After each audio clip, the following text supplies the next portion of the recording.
நம்முடைய சகோதரர் என் அன்பு தம்பி விஜய் சார்பில் பேசினவர் சொன்னார், திருவள்ளூர் டிஜிட்டல் உலகத்தில் இருந்து அப்படி எழுதியிருப்பாருன்னு. நல்ல வேளை ஒரு டிஜிட்டல் உலகத்தில் இல்லை. திருவள்ளூர் இருந்திருந்தாருன்னா எழுதுறதே விட்டுருப்பார். நம்ம இஷ்டத்துக்கு திருக்குறளை மாற்றிட்டு டிஜிட்டல் உலகத்தில் இருந்திருந்தால் திருவள்ளுவர் இதைத்தான் சொல்லியிருப்பார்னு சொல்லி தயவு செய்து திருவள்ளுவருடைய அந்த மிகப்பெரிய பணியை கொச்சைப்படுத்த வேண்டாம் என்று தாழ்மையுடன் கேட்டுக்கொள்கிறேன். திருக்குறள் திருக்குறளாக இருக்கணும். அதை எதுவும் மாற்றிடாதீங்க, தயவு செஞ்சு மாற்றிடாதீங்க. அப்படி நாம் தமிழர் தம்பி சொன்னாங்க கூர்மை இல்லாத இயக்கங்கள்னு. நான் ஒன்று கேட்குறேன். எனக்கு அன்பு சகோதரர் நான் சீமான் கூட நடிச்சிருக்கேன். நீங்கள் தனியாகவே நின்று போராடுறீங்க, நான் இல்லைன்னு சொல்லலை. மக்களுக்காக குரல் கொடுக்குறீங்க, நான் இல்லைன்னு சொல்லலை. ஒரு போராட்டம் மட்டுமே வெற்றியாட முடியுமா? நீங்கள் தனியாக நிற்கிறோம் பொருந்தா கூட்டணி சேரா கூட்டணி எல்லாம் பேசுகிறீங்களே. கூட்டணி சேர்ந்து ஜெயிச்சு வந்து மக்கள் தேர்ந்தெடுத்து சட்டமன்றத்திற்கு ஒரு எம்எல்ஏவாகவோ ஒரு எம்பியாகவோ அனுப்புவதற்கு தாங்க தேர்தலை நடத்துகிறோம். தனியாக நின்று ஓட்டை பிரித்து நீங்களும் எம்எல்ஏ ஆகாதீங்க, நானும் எம்எல்ஏ ஆக மாட்டேன், மக்களுக்கு நல்லது செய்வேன்னா எப்படி செய்ய முடியும்? என்னம்மா இனிமே வரமாட்டாரு. அதான் சொல்ல வர. நீங்கள் பொருந்தா கூட்டணி நீங்கள் எங்களை சொல்கிறீங்களோ டிஎம்கே சொல்லி யாராக இருந்தாலும் நான் கேட்குறேன். நீங்கள் இத்தனை தேர்தலில் தனியாக நிற்பதனால் யாருக்கு என்ன பலன்? தமிழ்நாடு மக்களுக்கு என்ன பலன்? நீங்கள் நிறைய விஷயத்துக்கு குரல் கொடுக்குறீங்க, நான் பாராட்டுறேன், சந்தோஷப்படுறேன்.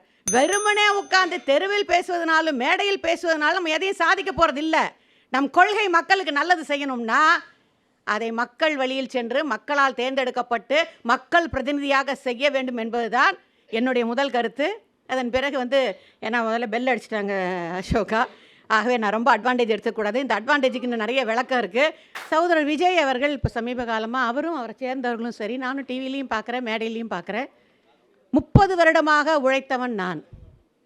நிச்சயமாக உழைச்சிங்க விஜய். 30 வருடமாக சினிமாவில் இருந்தீங்க, உழைச்சிங்க. நாங்கள் யாரும் இல்லைன்னு சொல்லலை. நானும் சினிமாவிலேருந்து வந்ததுனால சொல்கிறேன். இப்போ நடிக்க போகிறவங்க நாங்கள்லாம் என்ன பண்ணுவோம்னா, ஒரு சீன் முடிஞ்சு அந்த ஷார்ட் முடிஞ்சவொடனே உட்காந்து நாங்கள் பாட்டுக்கு சேரை போட்டு அரட்டை அடிச்சிட்டு இருப்போம். இப்போ அதுவும் இல்லாமல் கேரவன் வந்ததுக்கப்புறம் 5 ஸ்டார் ஹோட்டலுக்கு இணையாக கேரவன் வந்ததுனால பெரிய பெரிய ஹீரோயின்ஸ் எல்லாம் என்ன பண்ணுவாங்க, ஷார்ட் முடிஞ்ச அடுத்த நிமிஷமே வெயில் தன் மேலே படக்கூடாதுன்னு கேரவனில் போய் உட்காந்துருவாங்க. மழையாக இருந்தாலும் வெயிலாக இருந்தாலும். ஆனால் உண்மையான உழைப்பாளிகள் யார் தெரியுமா? டெக்னீஷியன்ஸ் தான் மிஸ்டர் விஜய். உண்மையான உழைப்பாளிகள் டெக்னீஷியன்ஸ் தான். நாங்கள் வரதுக்கு முன்னாடி இத்தனை கேமராமேனு மத்தியானமே அவங்க வந்திருப்பாங்க. கேமராவை வச்சு லைட்டை சரி பண்ணி மேடையை சரி பண்ணி. சினிமாலையும் அப்படித்தான். ஒவ்வொரு டெக்னீஷியன் உழைப்பு தான் சினிமா. அப்ப எம்ஜிஆர் ஜெயலலிதா கூட அவங்க எப்பவுமே சொன்னது இல்லையே, நான் உழைச்சேன். எப்பாவது தலைவர் எம்ஜிஆர் சொல்லியிருக்காரா? அம்மா சொல்லியிருக்காங்களா? நான் உழைப்பை விட்டுட்டு வந்தேன், கோடிக்கணக்கான ரூபாய் சம்பளம் வாங்கி விட்டுட்டு வந்தேன்னு சொல்லியிருக்காங்களா? ஸோ நீங்கள் அரசியலுக்கு வந்துட்டீங்க, சந்தோஷம். முதல்ல இந்த ப்ரெஸ் மீட் ஒன்று கொடுத்துருங்க ப்ளீஸ் விஜய், தயவு செஞ்சு. நான் கூட அசோகா விளம்பரம் பார்த்தோன்னு நினச்சேன், தந்தி டிவியால் வாங்க முடியாத இன்டர்வியூவை NDTV வாங்கிட்டாங்க பாருங்கள். விஜயோட இன்டர்வியூ இங்கிலீஷில் மாசாக வரப்போகுதுன்னு பார்த்தேன். என்ன நடந்ததுன்னே தெரியல. 2 நாள் நானும் தேடுறேன், இன்டர்வியூவே காணும். திடீர்னு பார்த்தா NDTVயோட ஒரு ரிப்போர்ட்ரு இன்னொரு ரிப்போர்ட்டரோட பேட்டி கொடுத்துட்ருக்கார். See what happened that day? I went to Vijay's house. It's a beautiful house. He gave me coffee. He gave me tea. இது என்னங்க இன்டர்வியூ? எல்லாரையுமே கையாள தெரிய வேண்டும். குறிப்பாக பத்திரிகையாளர்கள் கேள்விக்கு பதில் சொல்லக்கூடியவர் தான் மக்களுடைய பிரச்சனையை பேச முடியும், களத்தில் நிற்க முடியும். எம்ஜிஆரோட ஒப்பிட்டு செங்கோடன் பேசுகிறாரு. நான் கேட்குறேன், புரட்சித் தலைவர் எம்ஜிஆர் அவர்கள் சினிமாவில் நடிக்கிற காலத்தில் எவ்வளோ வாரி வழங்கியவர். அதே போல் அவர் முதலமைச்சர் ஆயிட்டார். அப்போ ஒரு ரொம்ப ஏழை தெருவில் காய்கறி கடை போட்டு வியாபாரம் பண்ணுறவர் தன் பொண்ணுக்கு கல்யாணம். எம்ஜிஆரோட வெறி பிடிச்ச ரசிங்க. தன் பொண்ணுக்கு கல்யாணம். அப்போ சிஎம் எம்ஜிஆர். நம்ம வீட்டில் போய் பத்திரிக்கையெல்லாம் வைக்க முடியாதுன்ட்டு ஒரு போஸ்ட்டில் அந்த கார்டை அமுச்சு விட்டார். சின்ன மஞ்சள் பத்திரிக்கை அமுச்சு விட்டாச்சு. கல்யாணத்தன்னைக்கு புரட்சி தலைவர் எம்ஜிஆருக்கு யாரும் ஞாபகப்படுத்தலை இந்த மாதிரி கல்யாணம் இருக்குதுன்னு. அவங்க சிகரெட்டு கிளம்பிட்டார். சரியான மழை அன்னைக்கு. காரில் ஏறி டைரியை பார்க்கும்போது இந்த ஏழை தொண்டனுடைய கல்யாணம்னு அது தாம்பரம் தாண்டி. உடனே தன் செக்ரட்டரியை கூப்பிட்டு சொல்லியிருக்காரு, நம்ம இந்த கல்யாணத்துக்கு போகிறோம். ஐயா இல்லையா, நல்ல மழை பெய்யுது, செக்ரட்டரியேட்டில் முக்கியமான மீட்டிங் இருக்குது, நம்ம வேணால் இன்னொரு நாளைக்கு வீட்டுக்கு கூப்பிட்டு அவரை பார்த்துடலான். இல்லை அந்த தொண்டை நான் வருவேன் நம்பிக்கையோட காத்துக்கிட்டு இருப்பான்னு சொல்லிட்டு. அப்போல்லாம் அம்பாசிடர் இந்த மாதிரி 4 ட்ராக்கெல்லாம் 3 ட்ராக்லாம் கிடையாது, சிங்கிள் ரோடு. கொற்ற மழையில் தாம்பரம் வரைக்கும் போயிட்டார். அந்த கிராமத்துக்குள்ளே போக முடியல, சேரும் சகதியுமாக இருக்குது. ஒரு முதலமைச்சர், மன்னாதி மன்னனாக மக்களால் தேர்ந்தெடுக்கப்பட்ட முதலமைச்சர், சினிமாவில் கோலோச்சிய மிகப்பெரிய ஹீரோ, என்ன பண்ணார் தெரியுமா? வேஷ்டியை மடித்து கட்டி அந்த சேத்துல இறங்கி நடந்து அந்த ஏழை தொண்டன் வீட்டுக்கு போய் அந்த தாலியை எடுத்து கொடுத்து, என்னை நம்பிய என் ஏழை தொண்டனை நான் எந்த நாளும் ஏமாற்ற மாட்டேன்னு சொன்னவர் தான் புரட்சி தலைவர் எம்ஜிஆர். நீங்க கரூருக்கே போய் பாதிக்கப்பட்டவங்களை பார்க்க முடியாம உங்க வீட்டுக்கு வர வச்சு பார்த்துட்டு எம்ஜிஆரோட எப்படிங்க ஒப்பிட முடியும்? முதல்ல ஏங்க நேத்து பார்க்குறேன், அவர் வீட்டில இருந்து அந்த காம்பவுண்ட்லேருந்து இந்த காம்பவுண்டில் தான் அவங்க ஆஃபீஸ், தம்பிக்கு தெரியும். அந்த காம்பவுண்ட்லேருந்து இந்த காம்பவுண்டுக்கு காரில் போவீங்களா? அந்த கேட் வழியாக வெளியே வந்து இந்த கேட்டுக்குள்ளே காரா? அப்புறம் எப்படிங்க நீங்கள் புரட்சி தலைவரோடைய அந்த பேரை ஒப்பிட முடியும்? ஊழல் கட்சின்னு சொல்கிறீங்களே, உங்கள் பக்கத்தில் புரட்சி உட்கார்ந்து தலைவரோட ஒப்பிடக்கூடிய ஒரே தலைவர் புரட்சி தமிழர் எடப்பாடியார் தான். கரெக்டா மேம்? நாங்களெல்லாம் அம்மாவுடைய பிள்ளைகள்ங்க. நாங்கள் ஒப்பிடல, புரட்சி தலைவருடைய பிள்ளைகள், அம்மாவுடைய பிள்ளைகள். அது மரியாதைக்குரிய எடப்பாடி அவர்களும் சரி, எங்கள் டிடி தினகரன் அவர்களும் சரி, நாங்களும் அம்மாவுடைய பிள்ளைகள். ஒரே குடும்பம், ஒரே பிள்ளைகள், அவ்வளோதான். அதனால தான் சொல்கிறோம். குடும்பத்தில் சொல்லிடுங்க, எம்ஜிஆருக்கு பிறகு எடப்பாடியார் தான் சொல்லிடுங்களேன் ஒரு முறை.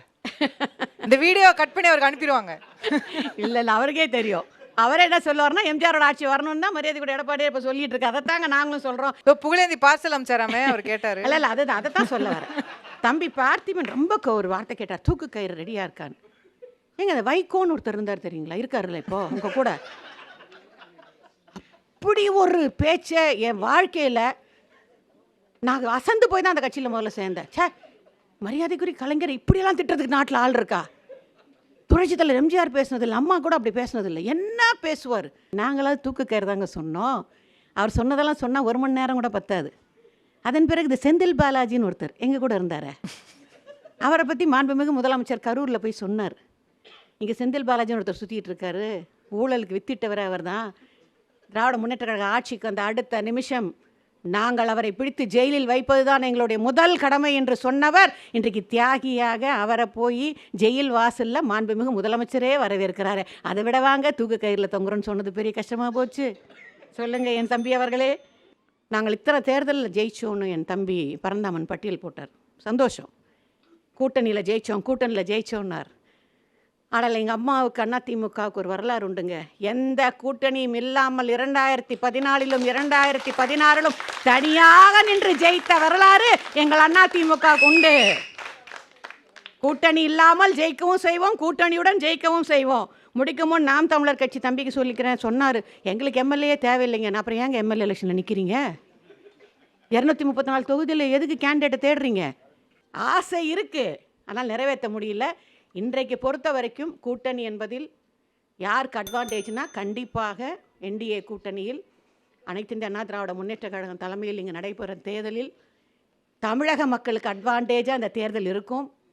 அம்மாவுடைய திட்டங்களை கொண்டு வர அந்த கூட்டணி வெற்றி பெற்று அம்மாவுடைய திட்டங்கள் மறுபடியும் கொண்டு வரும். பெண்களுக்கு பாதுகாப்பாக ஒரு தமிழ்நாட்டை உருவாக்கி தரும். கண்டிப்பாக மீண்டும் அம்மா ஆட்சி மலர வேண்டும் என்பதுதான் எங்கள் டிடிவி சாருடைய குரலும் எங்கள் மரியாதைக்குரிய திரு எடப்பாடி அவர்கள் குரலும். ஒரே குரல், மீண்டும் அம்மாவுடைய ஆட்சி வர வேண்டும் என்பது நிச்சயமாக தமிழக மக்கள் எங்களுக்கு துணையாக இருப்பார்கள் என்று கூறிக்கொண்டு வாய்ப்பினை இந்த அட்வான்டேஜை எனக்கு கொடுத்த நம்முடைய தந்தி டிவிக்கு சொல்லி, நிச்சயமாக நீங்கள் கொடுத்துருக்க இந்த அட்வான்டேஜ் எங்களுக்கான மிகப்பெரிய வெற்றியை தரக்கூடிய அட்வான்டேஜாக இருக்கும் என்று கூறி விடைபெறுகிறேன். நன்றி, வணக்கம்.